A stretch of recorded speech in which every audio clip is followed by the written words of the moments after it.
As ahora se han en los primeros meses dramáticos de su gobierno, Mariano Rajoy sacó el hacha de los recortes sin avisar ni siquiera a los sellos. Los presidentes autonómicos del PP entraban por la tranzao por los comunicados oficiales de la Moncloa.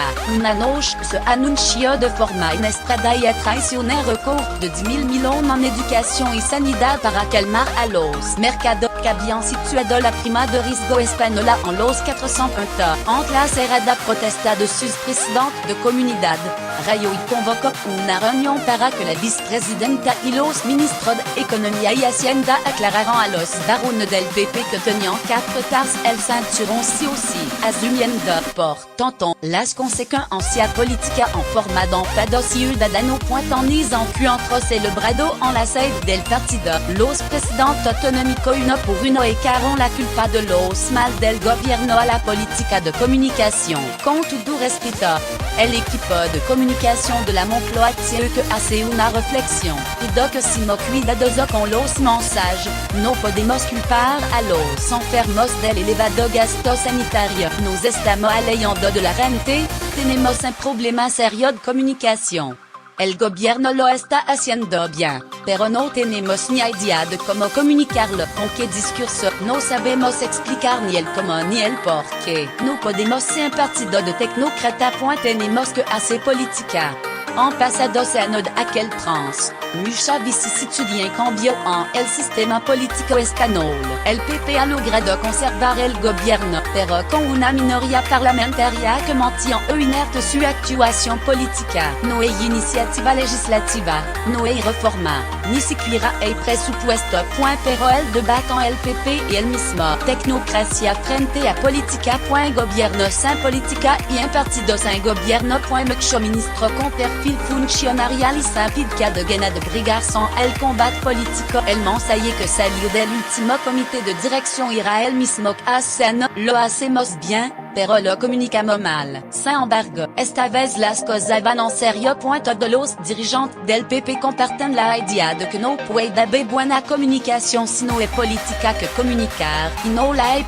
Una simple nevada que provoca el caos en una autopista puede dejar al desnudo el funcionamiento interno de un gobierno y a los ministros del Interior y de Fomento, así como las transilas en el seno del Ejecutivo. Mientras que uno cargaban la responsabilidad en el ministro Zoido y en su imprudente y arrogante director general de tráfico, otro responsabilizaban al ministro de Fomento, Íñigo de la Serna. En este sentido, ha sido muy comentada la ofensiva de María Delors de Cospedal en defensa del ministro del Interior. Mala de insolence de Camarilla Interna. Esta vez las cosas van muy en serio. El miedo y la pesadumbre se estragó en el PP. La escalada de intención de voto de ciudadano ha sido detectada también en los estudios sociológicos del asesor Pedro Arriola, en la ciudad de grandes y también en las medianas. En comunidades clave como Madrid, Valencia o Andalucía. Este periódico ya dio cuenta el pasado domingo de la petición unánime de los varones del PP a Mariano Rajoy para que haga política. No es la primera vez que se lo reclaman, pero es la ocasión en la que tiene un miedo en el cuerpo. Falta poco menos de un año para las selecciones autonómicas y municipales y el PP siente que sus votantes se lo escapan. De cada 4 votantes que gana Ciudadano, 2,5 proceden del PP. El abismo está a la vuelta de la esquina. Y si el PP pierde la selección de 2019, irá al matadero en las general.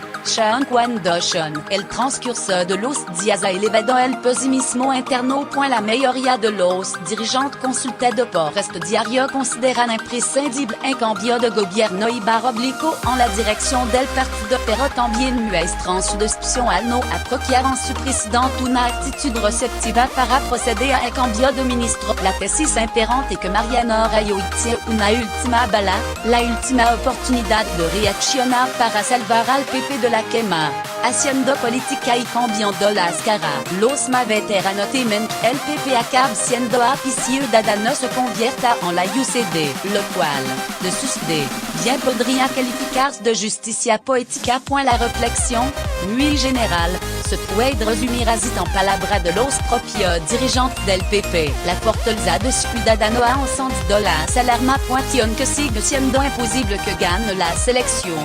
Como dicen alguna encuesta, es verdad que se estamos obligado a reaccionar. Como haciendo política mañana, tarde y noche. Dando la batalla ideológica y sacando al campo a jugar a los mejor. El PP no puede depender del resultado de otro. Tiene que depender de sí mismo. Tenemos que aprovechar nuestra implantación territorial y la ventaja de estar en el gobierno. Tenemos que ser un partido reconocible para nuestro votante. Y para eso es imprescindible que los ministros tengan un perfil netamente político. En la bulla del gobierno se sitúa la verdadera madre del cordro de las dificultades políticas del PP, cuya máxima expresión fue la debacle en la selección catalana. Los dice de la inmensa mayoría de los dirigentes populares chocan con la concepción que Mariano Rajoy tiene de la política, del liderazgo y del papel de su gobierno, también con las dificultades del presidente para nombrar y, sobre todo, destituir a sus colaboradores. Rajoy es el único primer ministro democrático del entorno europeo y hasta mundial, que no cree en la opción de hacer una crisis de gobierno para tomar impulso político cuando las circunstancias vienen mal dadas. Todos sus antecesores Suárez, González, Aznar y Zapatero utilizaron a menudo los cambios de refresco en el ejecutivo prescindiendo de los ministros como herramienta para salir de un atoladero político. Rajoy,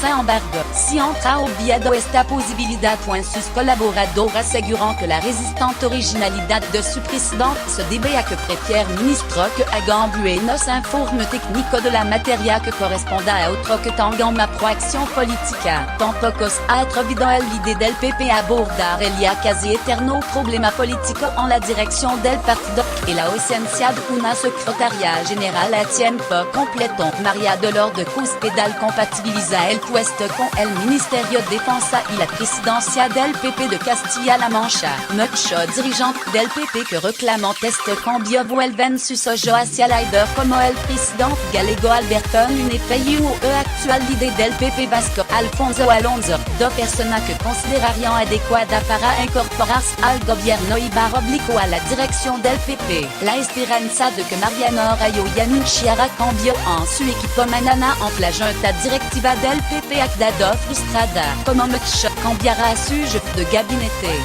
Y eso porque Jorge Moragas renunció para irse a Nueva York.